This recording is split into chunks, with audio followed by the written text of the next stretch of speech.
Well, it's thinking. All right, it says we're live. Hey, everybody, welcome. Um, as you'll notice, TJ is not here, and I am here with Patrick by myself. Well, TJ is chronically late, and I took over tech, which should scare everybody because I have never done this, and I don't know anything about the tech involved in doing this. So if you have it under there and it says something other than Tony D and Patrick McFarland, then that's because I'm using TJ's login. So here we go. All right. Another Thursday has come, and here we go. This week, we're going to have Patrick McFarland from ITS Logistics and everything that they do, which is more than just logistics. They're not just a brokerage. Um, I got to know Patrick at the TMSA event with Gary Cornelius and Trey Griggs and Blythe, and there was just so many people. Samantha Jones was there. I got to meet a ton of people live that I've been like fanboying on LinkedIn for a long time. I finally met Charlie Safro. I've been following her for like, I don't know, maybe 8 or 9 years. She was like one of the first people I was really like, oh, that's so cool what she's doing. And it's just for logistics. So I got to meet her and we actually shared an Uber, and I was hurting from the night before we were waiting on the Uber to show up, and it was ugly. Sorry, Charlie. Anyway, it was really cool to meet all those people. And Patrick tried to kill me a little bit one night when we were out taking part in adult activities around town there in Savannah, which was a ton of fun. And it was really cool to get to know you. And we had a lot of fun, and we saw a lot of what were those bridesmaids parties or bridesmaids? Yeah. What do they call those? Bachelorette parties. Bachelorette. Yeah, that's what I was looking for. So I am not a professional talk show host. I just talk a lot. But anyway, welcome, Patrick. Introduce yourself. Tell us a little bit about who you are, what you come from, what got you into logistics, and we'll just go some Q&A right off the bat. Sounds good. Well, first off, thanks for having me. And yeah, man, it was great meeting you up at that TMSA event. We became fast friends and hung out the whole week. It was a great conference. And to your point, man, there was a lot of people in the industry there. It was it's always good to get everyone together in a room and share stories and talk industry. So a little bit about me and what the heck I'm doing here. I am the Senior Director of Marketing at ITS Logistics. My background is probably, I don't know if it's typical or atypical in this industry, but I didn't know anything about supply chain before I got into it. Started out in graphic design in an advertising agency. Did that for a handful of years, and then I moved over to marketing at a healthcare organization, as one was likely to do from advertising. Oh yeah. And I ended up in higher education, running publication at the University of Nevada, Reno. But I'd always done freelance work. And one of my freelance customers was ITS Logistics, and they continued to get kind of bigger and bigger. And at some point, made me an offer to come and join them. And, the funny thing was at that time, too, their sell was, hey, man, we're about to be $100 million company, man. And in 5 years, we're going to triple our size and be $300 million company. And I knew the people that ran it. I knew the founders. One of my good friends had joined them a year or so before. And it's just awesome culture, awesome founders, awesome leadership, ownership. Everybody was just phenomenal. So I definitely jumped at the chance. And I love that braggadocio, right? They're like, hey, we're going to triple our size. Like it was nothing. And, the funny thing was, I mean, heck, if anything, they undersold it. I mean, I've been here for 7.5 years, and I mean, I joined at $90-ish million, and we're at 1.2 billion now. So nice. It's been a wild ride. It's been a crazy ride, and I've absolutely loved every minute of it. It's a crazy industry, and I'm happy to be here. So you didn't get into this on purpose, like nobody gets into logistics on purpose. We all stumbled into it and got drug in, and the cane comes around and jerks you. You're there. Yeah. 30 years later, here I am. And yeah, seriously, and the more people you talk to, the more people you find that it kind of happenstance came into it for whatever varied reason. But ultimately, once you're in it, man, I feel like you're kind of in it. Like, oh yeah, you realize it's the lifeblood of the global economy. At the end of the day, it's a multi-trillion-dollar industry that literally, unless you grow something in their backyard, it's touched by logistics, right? Yep. What one other thing caught my attention here, and this is kind of why I told TJ we got to have you on here, because are you in Chicago or Freight Alley or some place that's super known for logistics? Where are you at? Yeah, sunny Reno, Nevada, right? Oh, what? They have logistics in Reno? And that it's so I'll tell you another story later when we get to it about our CEO Mike Crawford and part of the reason why we are still here and why it's so successful. Um, so ITS Logistics, I'll give you a little background. So we're a full service third party logistics company. We do have our own dedicated trucking fleet. A couple hundred assets, about 1,500 trailers or so. You'll notice that's a little outweighted. Typically, it's 1 to 2, or 1 to 3 maybe ratio, but we're Mhm. obviously way outside of that, and I'll get into that. We Oh, also that's have distribution and fulfillment. So we have about 4 million square feet of warehouse and distribution space. We're out here in Reno, Nevada, three facilities out here in Reno, about 1.5 million square feet that gets us to the entire Western United States in less than 2 days by truckload. We grew out to Indianapolis about 2 years ago, and we are just now, as of like this month, opening up our third location out there, which also puts us about 1.5 million square feet in Indianapolis. And I mean, again, in 2 years to open up 3 facilities already, it's a great location, great community, and just a great spot for a logistics hub for a lot of our customers. And as of, I think, well, hopefully next month, we're open a 1.1 million square feet facility down in Dallas, Fort Worth, brand new out of the ground. It's going to be the new jewel in our crown of distribution fulfillment centers. It's awesome. And that kind of punctuates that 4 million square feet in those geographic locations that allow us to get to less than 2 days, the 95% of the population in less than 2 days. wow. Hello, So Amazon. yeah. So yeah, that's another big part of our company on the asset side. And then the third part is the biggest part of our company, and that is our freight brokerage. We're number 21 in Transport Topics rankings of freight brokers across the U.S. out of, I don't know, like 20,000 freight brokers these days. And we really call it asset light transportation because it's not just a brokerage. I mean, we're not transactional any means. We're really about becoming a long-term strategic partner and being able to run a dedicated asset fleet and this warehouse and distribution footprint we have, and then tie in all those trailer assets, 1,500 plus trailers that we have, and interject those into the supply chain for our customers that we broker loads for. Really makes us a little more sticky with our customers. It gives us more value. It gives us them more flexibility, and it gives just a higher level of expertise and I mean, what we call it at our company, gas level, give a shit level. But we really do position ourselves as a higher tier. Like, you come to us if you want someone to be a long-term strategic partner, and when we can tie in all three of those verticals, that's kind of when we lock customers in for life, right? Yeah. But all those things, I mean, that's on paper. That's what we are. We check all the boxes, right? But what makes us different, what makes us unique is our people and our culture. And I feel like a lot of people say that, but like, we say it and we mean it. And what I mean by that, like, when people say culture, because you hear it all the time, oh, our culture is great. Well, what does culture really mean to you, right? For us, man, it starts from the very beginning of the process. When you come into our company, you come into our organization, we put you through this training course, and you don't have to know anything about logistics. In fact, honestly, sometimes we prefer it if you don't. We want to know about you as a person. We want to make sure you have that right mentality. I'd call it up and coming challenger brand, right? So we look for like-minded individuals, ones that come in, they're going to work their asses off.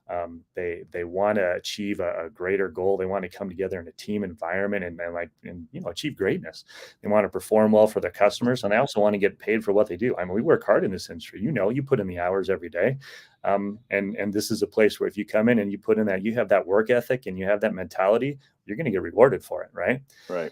So that starts in training. I mean, literally, yeah, a warehouse worker, a driver, and our CIO literally are all in that same training class. They all go through the exact same 2 weeks together, right? Nice. After those 2 weeks, if you're in a shared service, then you get to start your job. But now we've ingrained you in our culture. We've taught you the industry. We taught you how we do it, right? We've given you all those pieces.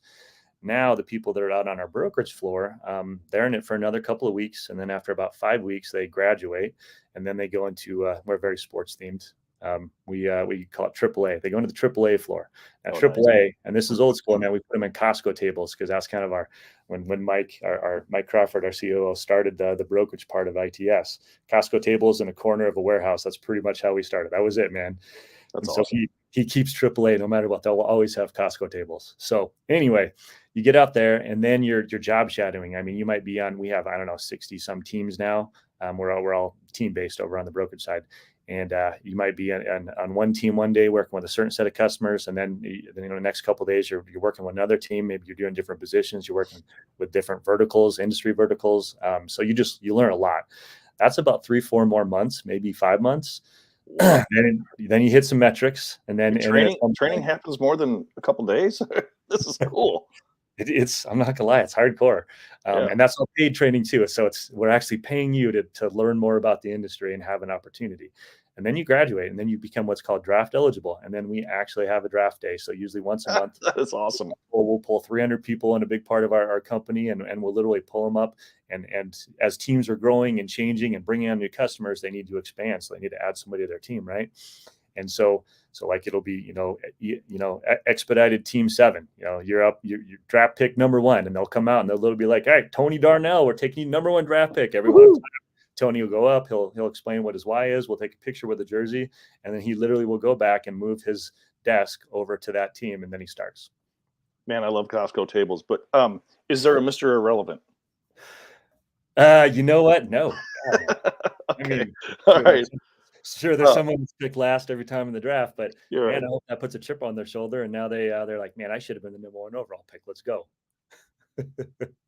That's awesome. That's awesome. Hey, So then I want to know. Sorry, just to expand on that. So then that culture. So that's how we started off. Like it kicks it off, and then after that, it's continued education, it's continued training, it's teamwork, it's that environment. I mean, if you come in our office, we blew out all the walls. It's super open. There's music playing. There's TVs, either showing data and statistics on how we're performing that day, and then the other plus like Sports Center or cheesy movies or whatever it is. So it's just a fun, loud, energetic environment, and we support the crap out of people. So once they even get there, then after that, it's literally how do we get them to the next step? How do we move them up in the next level? Maybe they want to go the sales route, maybe on that procurement side, maybe they want to get to management, whatever that is, and we just continue to pump them up. And as long as they have that attitude and the mentality and the want, then it's game on. I mean, a lot of people are coming in and they get 2, 3, 4 promotions in their first couple of years here. That is so cool. So like when I say culture, that's kind of what culture is here. It's finding like-minded, hardworking individuals and then supporting them and just allowing them to be the best versions of themselves.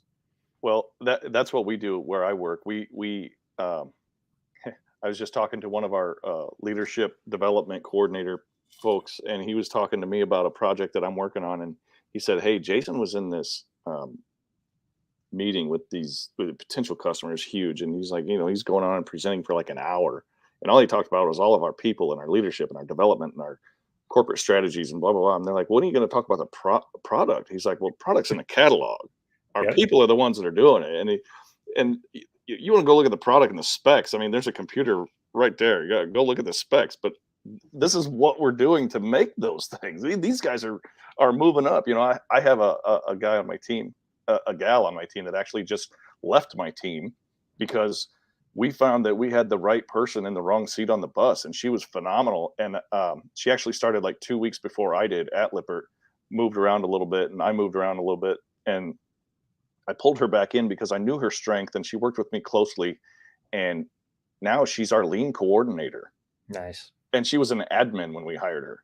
She went from secretary to lean coordinator for a plant, and she's just flourishing. And I hate to lose her on my team, but growing people is the way.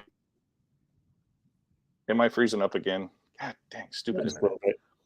Growing people is where it's at, and I love the fact that you're doing that. And I do have a couple of questions, and you and I can hit this up afterwards, but I want to know what questions and what kind of things that you guys do to determine work ethic in an interview, because I have not been successful in doing that. I've taken classes, I have read books, I have listened to podcasts, and then I go and I get this guy in a hoodie and sweatpants that's got a work ethic that outshines anybody in a tie that I've ever interviewed. And I've interviewed hundreds of people literally, and I haven't been able to nail that down.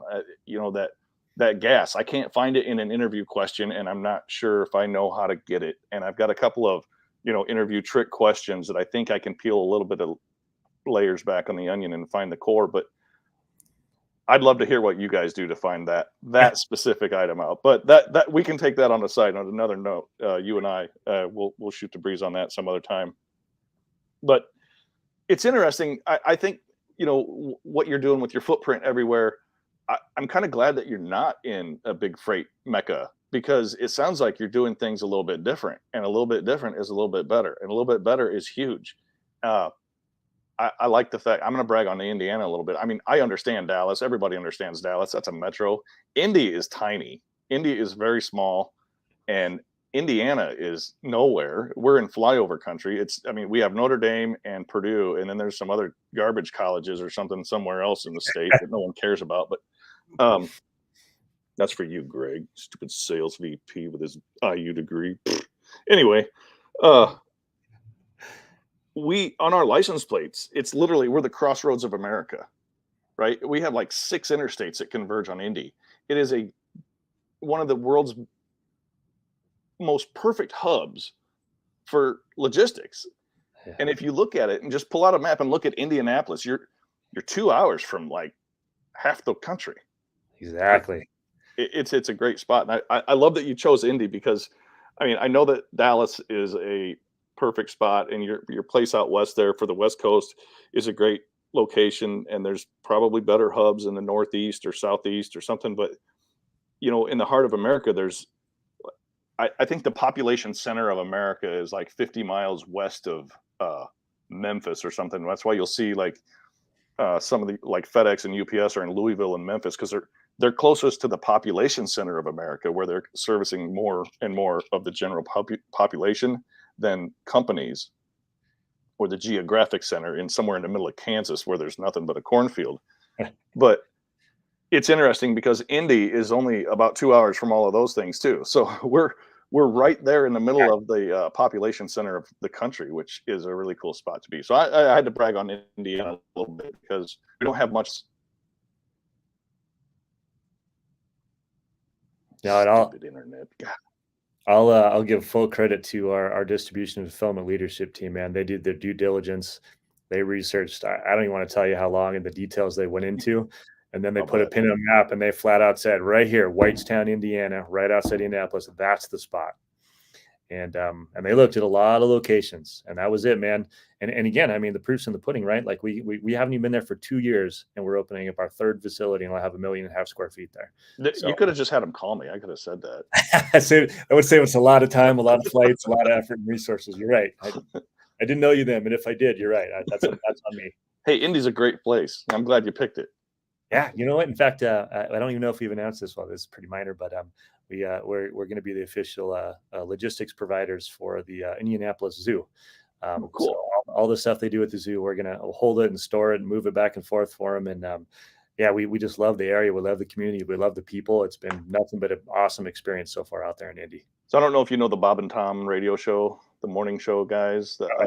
Well, anyway, they originated out of Indy, and they were syndicated for 20, 30 years all over the country. And one of them's retired, and I don't even know which one. But back in the old days, in the early 90s, they had it's sketches and comedies and bits and stuff. They had a sketch on there. You can find it on YouTube or something. But Norfolk and Southern, they were talking about merging with Roadway. And if you're working with the San Diego Zoo and you got an elephant in New York and you need it overnighted, Norfolk and Way, pal. That was the spiel. It was a hilarious bit, and it went on and on. And I always think of that when you said you were working with the zoo, and I'm like, I wonder if he needs to overnight an elephant somewhere. Good times. Joke later. Uh-oh. So if my internet gets all sketchy again and just keeps going, just start talking about ITS and how awesome it is. But TJ should be getting on here pretty soon. If he doesn't make it, that's fine. So where does the growth happen for you in warehousing? Like, that's interesting because I'm a manufacturer and we don't warehouse much of anything because we make it and we ship it. We try to get it off the floor ASAP. Sure. So how does that all work? I know there's like incoming and then distribution from like overseas or whatever, but how does that work with actual like warehousing? I've never been a part of a place where we're like, hey, we need some storage space. So we are definitely a multi-client operation. So I think I don't know, 50 some different companies use our facilities across the country. And primarily the types that come in, they have a product, they need to get it out to their audience. but they don't have the capabilities. Maybe they don't have the bandwidth. Maybe they're not in the right regions or markets. Maybe they don't have the right skill sets. Maybe they just want to save money and just offset that to someone else to handle it all for them. Maybe they don't have the technology, the people, the processes, whatever it is. So a lot of our customers are the ones that either don't have any of that and they just want to outsource it entirely, or they have some of that, but they're not in the right regions or the right key markets and they want to expand their footprint. So it's kind of a combination of those two. But I mean, it's everything. I mean, we do home good products. We do direct to consumer stuff. We do a lot of e-com. We do a lot of special project stuff. We're really good at that. So light manufacturing, kitting, that kind of stuff. We're not a huge, we don't have a ton of automation, so we definitely have a sweet spot for the customers to just they don't need to put out 100,000 orders a day, but maybe they do 10,000 orders a day, right? So we're not a largely automated place, and I think we don't want to be.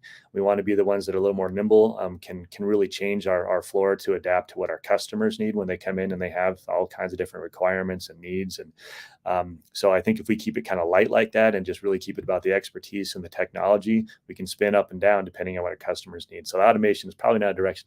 I'll never say never. I mean, at some point we might open up a 2 million square foot facility that's like fully automated in the future. But right now, tech's not the answer. Yeah. Hey, no, technology goes a long way, but we have robots in our facilities, but just so people on the outside understand, if you don't know this industry, a robot is basically a cart with a computer that you touch a button and it goes to a certain spot and someone picks something, puts it on it, and then it runs it to the next spot. Like that's runs down a track automated. Yeah. But it's pretty cool, but it's not like Terminator and going to come in back in the future and kill us. So here's a question. My friend Andrew Teal writes, with all of your assets, especially like that ratio with trailers, how do you manage their utilization in trailer pools and displaced trailers? I'm pretty sure he is a guy that could help you with that. Yeah, well, to be fair, and again, I'm just the marketing guy. Yeah, much smarter people that actually have to deal with that. Well, I put you on the spot, so I do know it. Well, put it this way: I do know it's hugely important. The efficiency of your trailer management, your utilization of your assets. That's right to the bottom line, right? And it's right to helping your customers efficiently. So hugely important. I know we have a lot of people involved in that, and we are building out new technologies to get even better at it. But I do know it's not easy. That's for sure. It's a constant topic in our leadership meetings, and it's something we're always addressing and always trying to improve and get better at. So I don't know if that answers your question. Well, get the right guy in touch with Teal, because he's like one of the smartest people I know, and I don't know why. Send me his info. All right, will do. There you go, Teal. You owe me a beer. He'll send me one of those Wisconsin spotted cow. He's in Green Bay. I made my first spotted cow last year when somebody from our baseball team was up at the Dells for a vacation. They came back and brought me some. I have to try it out. So the growth that you guys have had, has it been like, I know you're still growing and you're adding and you're building this building in Dallas, right? Yep. Is that where the ground floor up? How's that going with the market going down? I mean, I know this is not your area and you're a marketing guy, but what's your growth happening? How's that trajectory look for you guys versus the market as a whole? I am painfully aware of the current market situation. Aren't we all? I mean, the blunt reality is we've been in a freight recession since October of last year. We're almost 12 months into this, right? I mean, the supply chain is kind of the cutting edge of how the economy is going to go. So we knew this. We knew the economy was slowing long before a lot of other industries did, right? So to answer your question, it's tricky right now for sure. But I do know a couple of things, right? So one is we continue to invest. We think this is, even in a downturn, even when our margins are down, even when overall revenue's down, the one thing we can't control is load count. And load count is something where we are up year over year. So wow, we're incredibly proud of that, because we follow all the big guys, should be CH Robinson's, and we see their quarterly earnings, so we know what to compare ourselves against.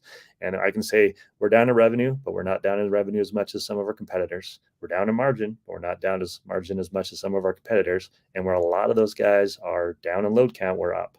So that's kind of what we control. And I hate to say it, it's simple. It's just work ethic, man. I mean, our guys are grinding, and a lot of these people, especially this came into the industry in the last 3 years prior to this. It was cake. Yeah, you showed up and you were cashing big checks, and you had all the business you could handle, right? Why isn't everybody in logistics? And so the ones specifically that came in then and they just crushed it, and they were making huge, windfalls and just killing it. Now they're having to grind, and some of those guys are literally working twice as hard to make half as much. And I'm not gonna lie, we've lost some people, but we've kept some people, and the ones we've kept, they're grinding and they're working hard. And I can tell you, and you know this, you've been in the industry, what goes up comes down, and what goes down goes up. So it's definitely when it flips back, and I don't know when that's going to be, man. I don't know when the consumer demand is going to come back. I'd peg it probably best case or early next year, middle of next year, maybe late next year. The supply side is the part that's a little trickier. Typically, you see more trucking companies. I hate to say it, but especially the ones that came in and expanded and grew when the truck costs were at all-time highs, trailer cost all-time highs, people cost, technology costs, warehouse distribution costs were all at all-time highs, and they bought and expanded and grew. And now the margins don't support that business and what they have to pay out every day, right? Their fixed costs. Right. They typically are out of the market a little more than we've seen so far. And I hope that most of them were smart and they saved and they planned a little better the last couple of years when everything was good. And I think that is what happened. But usually we'd see the supply side come correct a little bit, drop out, capacity would drop out of the market, and then it would tighten up a little bit, and then your margins come back, and it's a little bit better for everyone else that made it and survived it and planned for it.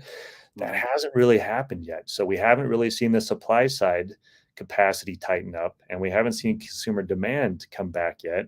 So I think this is going to be a little longer than most people are saying.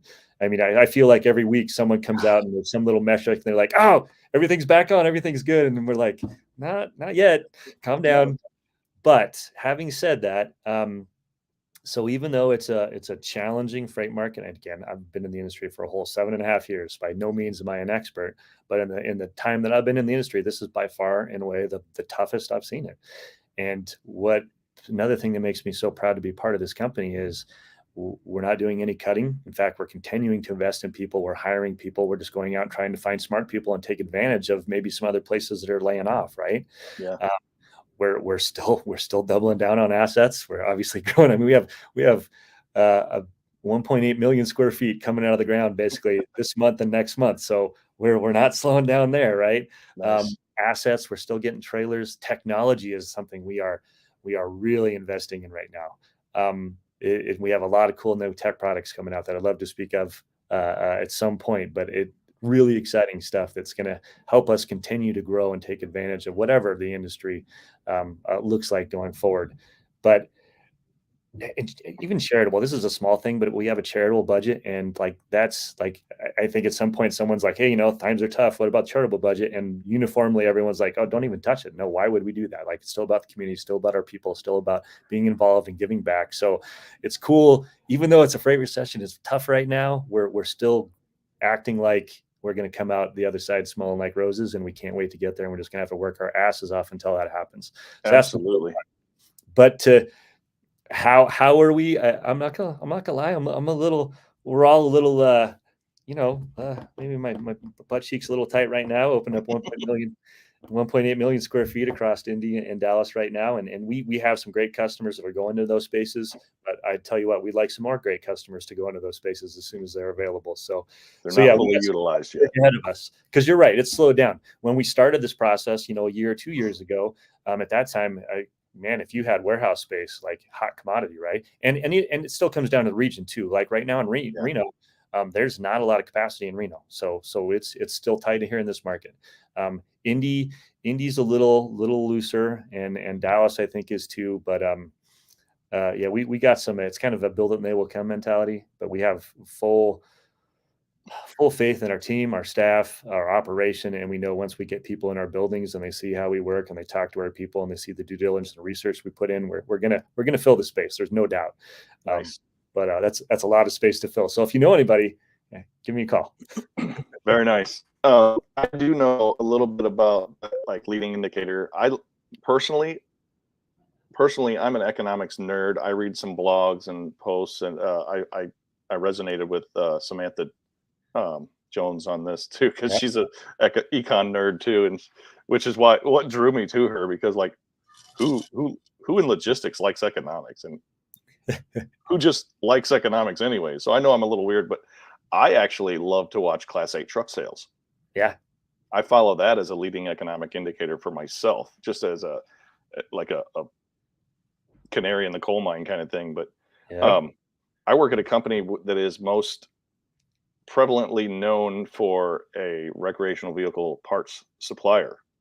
So we're very familiar with when the thing happened and how deep it went, and is still. Um, we do. This is, in the company's history that where I'm at Lippert, we struggled in '08 quite a bit too, with the housing recession and all of the interest and the bank crashes and everything that went on back then. But I think we were somewhere like 75% RV back then, and now it's not much better uh, economic wise in this cycle we're going through now. But we're only like 40 something percent RV. So Right. the leadership at the company has done some really cool diversification strategies that played out to where, I'm in a manufactured housing segment, and it's not booming, but we're not laying people off either. So it's been kind of interesting to watch one segment struggle really hard, Yeah. while another segment is like, oh, hey, we're working 4 days this week, but we're going to have 10-hour days so we could just not have any overtime. Cool.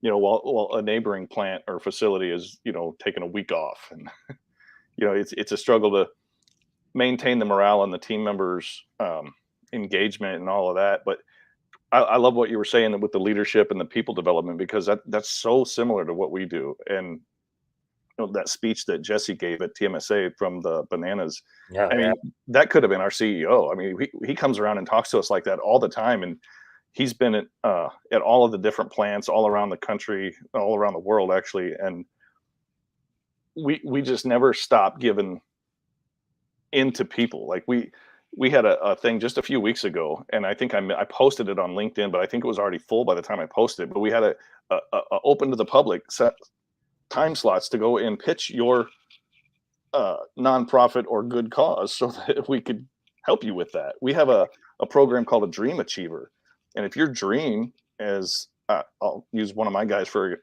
example. My one of my guys wanted to buy his own truck and become an owner operator, and we helped him. We helped him quit. Hey, who does that? We're about retention, and uh, he, he's an owner operator now. I mean, the guy's living his dream. I mean, good for him. But timing was a little weird there. But yeah, Right. his name's Jose.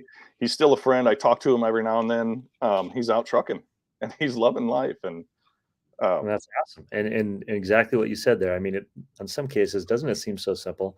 Just yeah, invest in people, and it's going to pay off. So yeah, so even in a down freight economy right now, we continue to invest our people and our culture and training, and just trying to make everyone better at what they do and help them to get to where they want to be, right? And if you focus on your people, everything kind of, I mean, then they work their asses off. That's how you grow load count in a down market. You right. invest in your people, and they work their asses off. And you know what? It's going to pay off. Again, this market will flip, and when it does, those people will be rewarded for it, and well deserved too. So Yep, and that's the idea. We have what's called a hypo list, which is high potential, and we've taken some folks who have a little bit of initiative and some motivation and some drive and that gas you were talking about, yeah, and identified them, and we're gonna put them through all the training that they can handle, so that as it comes back around and goes into the upswing again, we can replace those people in key roles, and they'll be ready. It's like reload. We're ready to pop, and as soon as that time hits, we're going to be plugging people in that know what they're doing and are ready to function at a high level. yeah, that's awesome. Yeah, I'm gonna lose another one here. But hey, in our company, it is a mark. It is a badge of to be proud of when you are known as an exporter of talent. So if they come to me and say, "Man, I want somebody off of Tony's team because they're going to plug right in and be able to take off and roll," that is a huge win for me. right? They look at me like, what's this guy doing? You know, developing people and making results that are financial. Holy smokes. And you're But just moving to another part of their company where they can be even more helpful.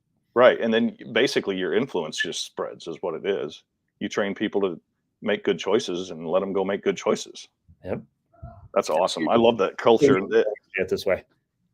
That's why I always tell people, like, I found my dream job. I love what I do and I'm happy with it. And I'm able to grow. Even if I don't move up in stature or position, I don't care. I'm not a titles guy. You can call me manager, supervisor, director, VP. I don't even care. You can call me Bill. It's just let me grow and develop and let me help other people grow and develop. And I'm living life. I'm doing what I love. Like I do this on the side on my own time after work because we're on the East Coast time. And I know you're right after lunch over there, but I get to do this and I get to do it at a place that values my experience, my knowledge, and my work.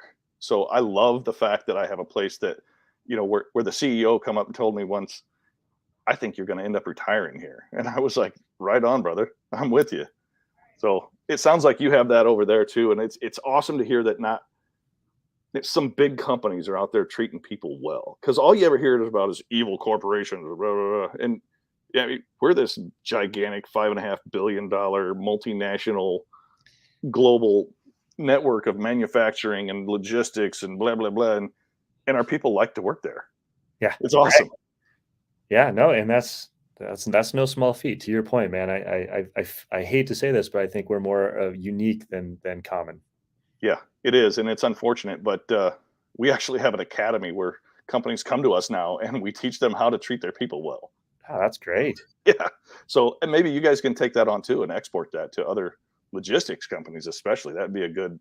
Well, actually, so we do something kind of like that right now, where we feel like our training program is pretty awesome, and one of our biggest partners in our community, we're University Town, University of Nevada, Reno, and they have a phenomenal College of Business program, and we hire, I think, more grads from that program than anyone else in town. Well, I guess That's anyone. awesome. Um, and and they used to have this amazing logistics program. Went away a decade or so ago, and so we just financed them bringing back a minor, and paying for their staffing for it. And the lady that runs it, Robin Buncher, she's awesome. She has like 20 some years of industry experience, and now she kind of wants to give back and educate, and so we're helping build out that program, so we can essentially educate the next level of supply chain leaders. And obviously, there's a benefit to us because if they come out with that knowledge already and they graduate, and we're going to hire them anyway, and now they already know more about supply chain, great for us. But they don't have to come work here; they can go work anywhere in our industry. I mean, they're going to learn those tools while they're taking this minor. And our goal is to continue to support it until it becomes a full blown 4-year degree again. So we're pretty excited about it, and that's definitely a way we feel like we can tangibly give back to our community, but also give back to our industry and help the industry move forward. Absolutely. I mean, I talk about this all the time. I don't have anything to sell on LinkedIn, or we're not buying anything either. And it's really interesting. It puts me in a cool spot to where I can watch. I'm out there watching, and for whatever reason, I am who I am. You saw that. I'm just the same guy on out at the establishment as I am at the conference and as I am right now. It's all the same, but that authenticity and genuineness is something that people are looking for. And when there's an opportunity to help other people learn and grow, because you look back and you realize, hey, I've been in this a long time, I think I might even have something to share with somebody that's new. I didn't know. Somebody called me an expert, or an expert once, and it blew my mind because I was looking around like, who, where, who's greatness. And then I realized, I was like, holy crap, this is my 30th year out of school that I have been almost entirely in logistics. And I've done just about every aspect of it. I tried my hand at brokerage for about 10 minutes. And I just, it's not for everybody, is it? well, it wasn't for me. I can tell you that. I may not be the brokerage guy, but I understand logistics. I used to drive a truck. I hauled heavy. I hauled oversized. I've hauled live animals. I was an owner. I was a driver. I was a shipper. I just love every aspect of it, and it's all fun to certain degrees. And having a place like ITS where they're doing so many different modes and areas where they're covering that, it's got to be fun working there, And on top of that, to throw some culture in there that's actually worth having, man. You, I will voluntarily tell you without being solicited that I love my job, and I've never heard that more than maybe one or two times in my entire life, but here I've heard that probably 3 or 4 or 5 times unsolicited from people walking out on a hot 90-degree day on the manufacturing floor and seeing people on the assembly line with a smile. I'm like, it's not the Spanish music playing in the Pandora. It's got to be something. But you get that a lot too, don't you? I mean, you probably heard people say they love their job. It's awesome. And again, the one thing I will say is, and you know this, man, this industry, it's not for the weak. It's No. it's 24/7, 365. Somebody, I mean, our office, I don't know about you, our office never closes. Someone is always here from ITS. You call us, someone will pick up no matter what minute, what second, what hour of what day it is. And so it is a grind. So Yeah. but if you have a positive culture and people get rewarded for their hard work and effort, and it's a great place, and they like the people they work with, and they believe in the mission and the values, then yeah, man, I can, and we have a saying here. And I hate to say this, a lot of places they talk about work-life balance. And don't come into supply chain if you want work-life balance. It is what it is. Perfect. But work hard, play hard. Absolutely, you can do that here. You can come in here, you can work your ass off with your team. You can absolutely crush it. And then guess what, man? You guys can have a blast because you earned enough money. You can go do whatever the heck you want to, and you can go play hard. So Yeah. so it's a great industry. And to your point, absolutely, man. I'll walk around this office and I know people are grinding. They've been here all day and they're working their asses off and they're smiling, they're happy, and they're high-fiving. And then we're going to go over here and play a game of ping pong together, right? Do you have a gong? Because I What's don't that? think you can't be successful unless you have a gong. You know, we do have a gong. Oh my gosh. I believe the gong currently is being used in our drayage and intermodal division when they book a new ad hoc load with a new customer. All right. Well, now my opinion of you and your company just went way down. No, nothing personal against the guy. It just seems a little gimmicky from the outside looking in. If that's what it takes, I mean, we do some stupid, crazy stuff. I'm out cooking tacos on a Blackstone on a Tuesday because the plant made no back orders, and whatever. We do crazy stuff too. Whatever it takes, man. And when you treat your people well like that, and the leadership gets to serve the team members, they take that and they run with it. Man, it's so fun. I know I got way off topic, and I'm always talking about how great it is to where I where I work. Hey, man, and you know what though, and even when I first met you, like you could tell you were happy where you work, you were proud of it, and you were happy to talk about it. And again, you were speaking at a conference where you were coming to tell other people, educate other people on behalf of your company. So that goes a long way, man. Yeah, it is a lot of fun. Oh, so Paul chimed in. You guys have a Blackstone too, apparently. Oh, yeah, we got a couple. Paul who? Brashear? Oh, Paul Brazier. Brazier? I don't know how to say it. He's paying me back. I listened to a lot of his interviews, so it's kind of funny he's listening. Hi, Paul. Paul is he's our vice president of drayage and intermodal, and he's the tip of the spear when it comes to our customer relations and just getting the word out how awesome our drayage division is, man. He's absolutely killing it. So plug, we're the number 11 drayage intermodal provider in the US, or drayage provider, I should say. And cool. And drayage is not something we did until about 6 years ago. So to go from nothing to number 11 in the country, that's due to people like Paul and just the hard work and the operations and just the sheer tenacity to go after that market and make an impact very quickly. And at the end of the day, it comes down to we provide for our customers. They come in. I mean, it's drayage, especially going through the pandemic. Like drayage was a shit show. Yeah. And I mean, just the costs and the volumes and just the sheer overcapacity. There wasn't the capacity to handle the demand on the supply chain. And man, our team grinded nonstop for like 2 years. Now you come out of the backside, and next thing you know, you picked up a handful of new customers, and the customers you had, you've 10x the budget, the revenue with them. So yeah, that's a great division, man. So that's something we're really proud of. TJ picks on me all the time and tells everybody that come see me for drayage. I don't have any. I don't know of any. I mean, it's been this big joke for like 2 years. And he's like, I got to stop because I'm getting hit up for drayage and stuff too. But honest to God, I know that there's a chassis pool, right? I know that there are containers that don't really belong to anybody. And I know there's some that belong to these people and some belong, and it's a lot of shared. What do you know about like containery stuff and intermodal?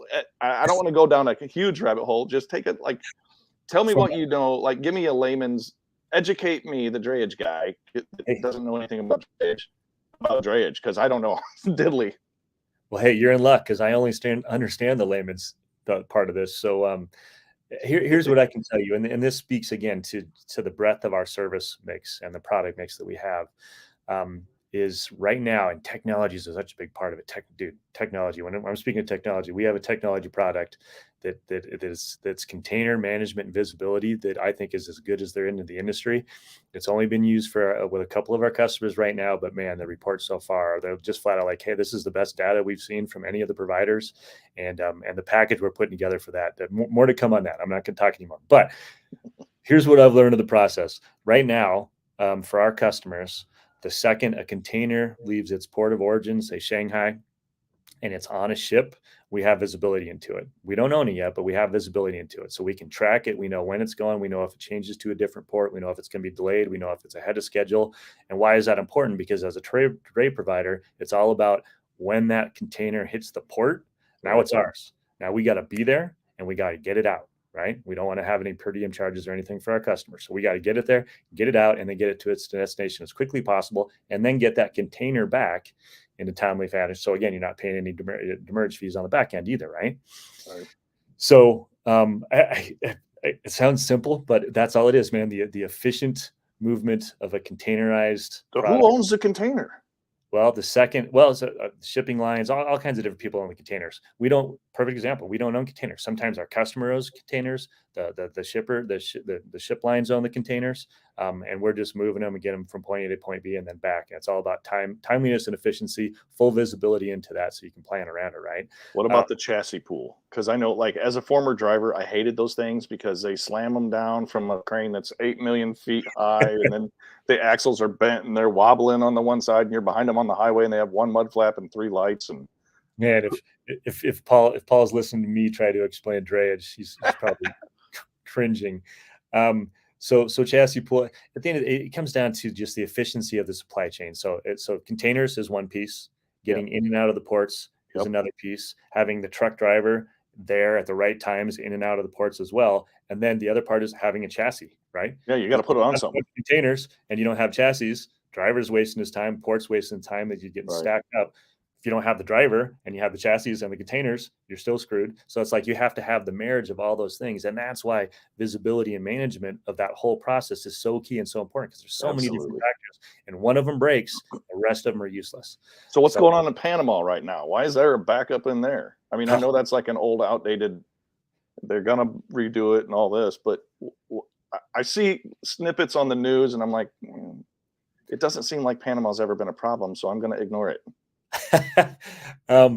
Man, I am not the right person to answer this question. Okay, I don't know either. That's why I was asking. I need to get Paul on a call with you, and he can speak in depth and tell you exactly why this is an issue. My understanding. I hear people say that they're not worried about it, so I'm not worried about it.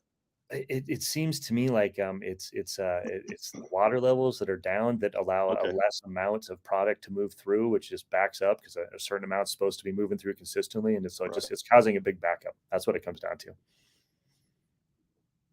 So can we melt some glaciers or something? I think we're all working that as a society. What are we going to do?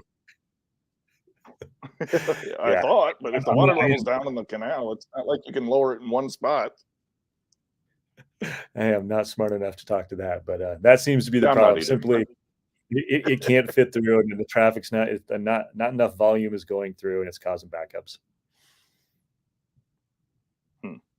So Paul says Panama is not a big deal. Yeah, see? Okay. See, people smarter than me said not to worry about it, so I'm not worried about it. That's what I'm looking for. Thanks, Paul. I appreciate your input. and the interactivity of this show is unique because I'll talk right to you in the comments. Well, and so Paul listening in on this is a perfect. So I know at one point we are going to talk about marketing stuff. I haven't got there yet, but something I want to call out that we've had a lot of success with lately is executive thought leadership. I mean, at the end of the day, one of our biggest challenges, I mean, to your point, you called it out, right? Like there's not a lot of logistics companies right out here on the West Coast in Reno, Nevada, right? So we already are at a deficit. We're not in Freight Alley. We're not in Chicago. Like, so just getting our name out there is harder for us. And we're 23-year-old company too. So we're pretty new too. So we're new and we're on the West Coast. So us building our brand at the national level is a big challenge for us. And that's exactly what we're trying. So it's one of my biggest things every day. How do we get our name out there? Right. Well, you're going to have to work harder, man, because I didn't know who you were until I met you. See, that's exactly what I'm saying. Like that I is want our TJ to see this right here. You are right, Tony. I never get that. Make that a screen grab. Yeah, I'm going to. So anyway, as we Tell me continue about marketing to get our name out there and build our brand, a big part of our success that we have been having this year and getting our name out more is executive thought leadership. We have a bunch of really smart people at our company, and they, just like you, can go out and they can speak at these conferences and they can share their knowledge with the industry, right?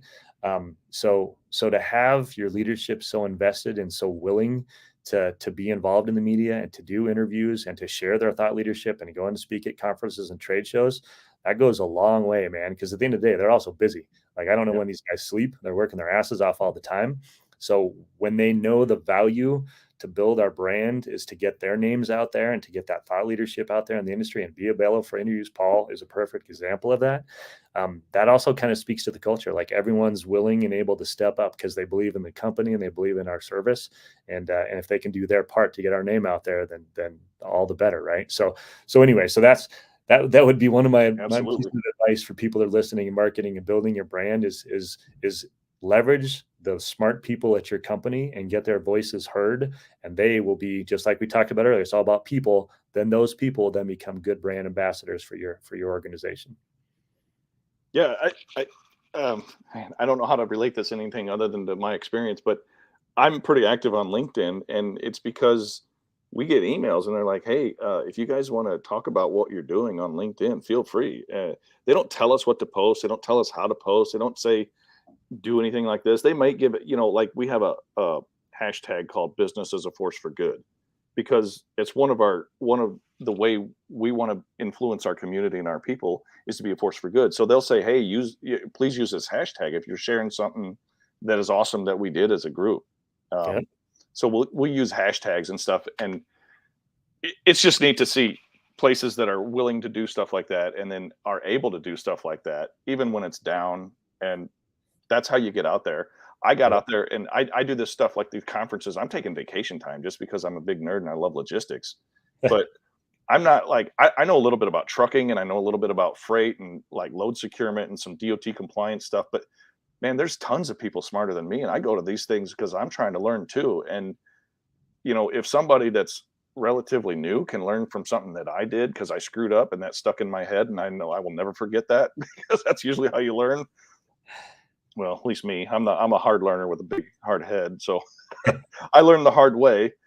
But if I can help somebody else and take that next step for them, man, I don't care if I know them or not. If they can learn something, I'll tell you whatever. And if I can help the industry as a whole grow, man, what an awesome industry when we're all wanting to get better and get rid of those guys that are, the double brokers, the sketchy actors, the guys that are trying to cheat the system, but you're really hijacking the economy when you do stuff like that. And it's sad that it's out there. It's sad that we have to fight it. And it's sad that the government doesn't seem to be very interested in joining the fight.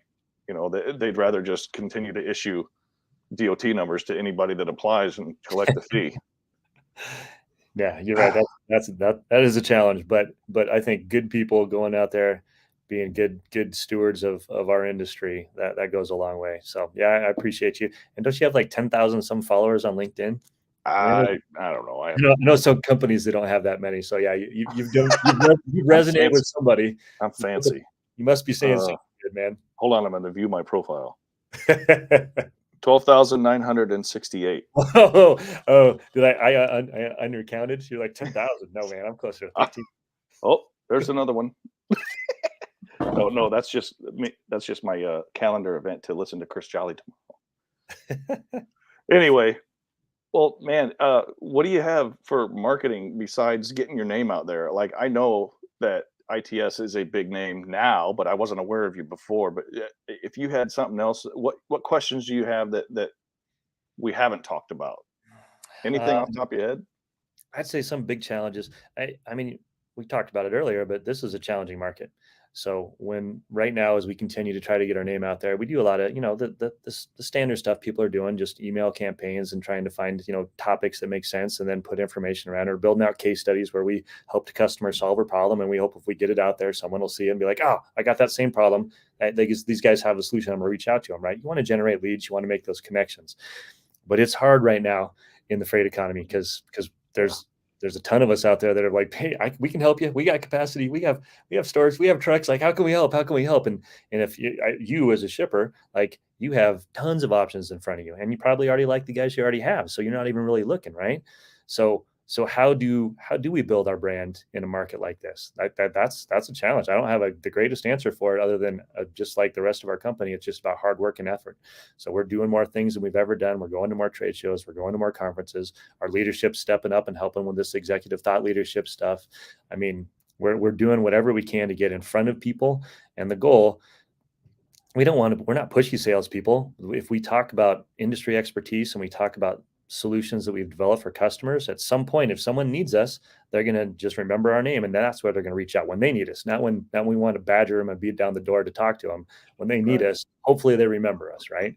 So that's probably our biggest challenge right now, is just to get our name out there enough times to resonate with someone when they have a problem and where we have a solution that they'll reach out to us. That's really cool.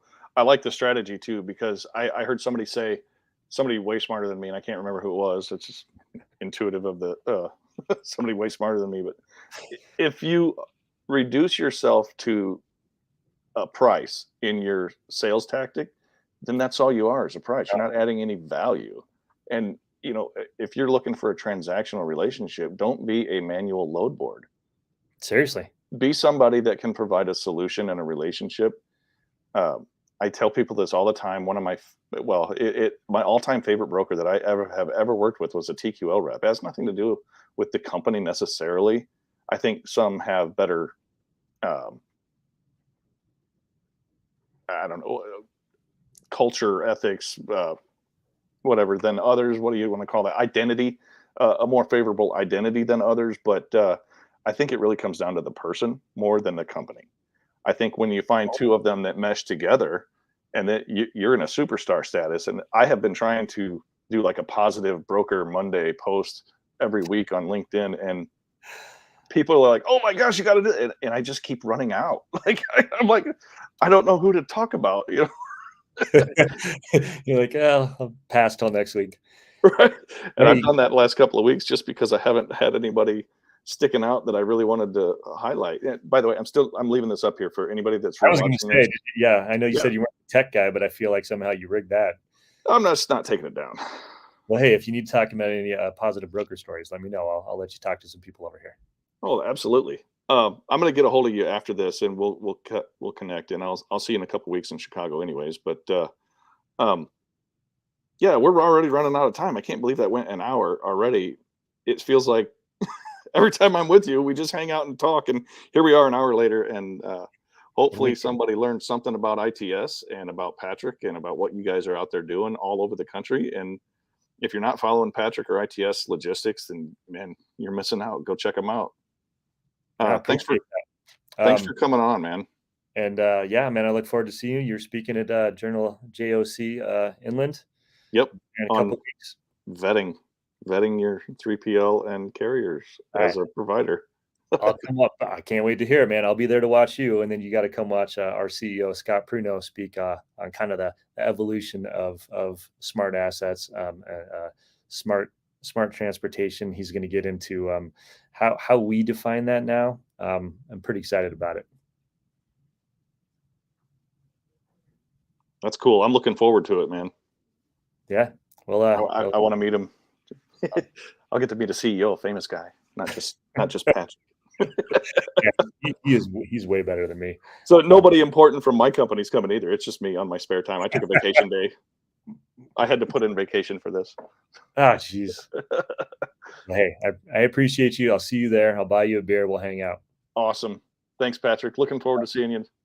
Thanks for having me, Tony. See you guys. Bye.